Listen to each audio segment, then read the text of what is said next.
আন্তর্জাতিক ম্যাচ না থাকলেও ঢাকা প্রিমিয়ার ক্রিকেট লিগের কারণে ব্যস্ত সময় কাটাচ্ছে জাতীয় দলের ক্রিকেটাররা। তাই খানিকটা অবসর পেলে মন্দ হয় না।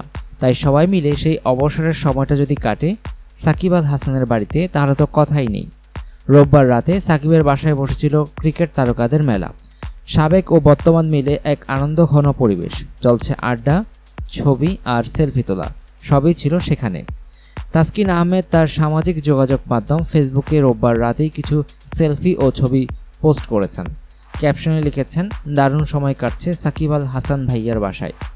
সাবেকদের মধ্যে উপস্থিত ছিলেন জাবেদ ওমর বেলিম, আকরাম খান, মিনহাজুল আবেদিন নান্নু, আতার আলী, হাবিবুল বাশার ও নাইমুর রহমান দুর্জয়। বর্তমান সময়ের ক্রিকেটারদের মধ্যে মাশরাফি বিন মুর্তজা, তামিম ইকবাল, মুশফিকুর রহিম, মাহমুদুল্লাহ রিয়াদ, নাসির হোসেন, সৌম্য সরকার, এনামুল হক বিজয়, তাসকিন আহমেদ, সোহরাওয়ার্দী শুভ সহ আরও অনেকেই উপস্থিত ছিলেন ওই ঘরোয়া অনুষ্ঠানে। অনুগ্রহপূর্বক সংবাদটি শেয়ার করুন এবং খেলাধুলার সর্বশেষ খবর জানতে স্পোর্টস লাইট সাবস্ক্রাইব করে রাখুন। ধন্যবাদ।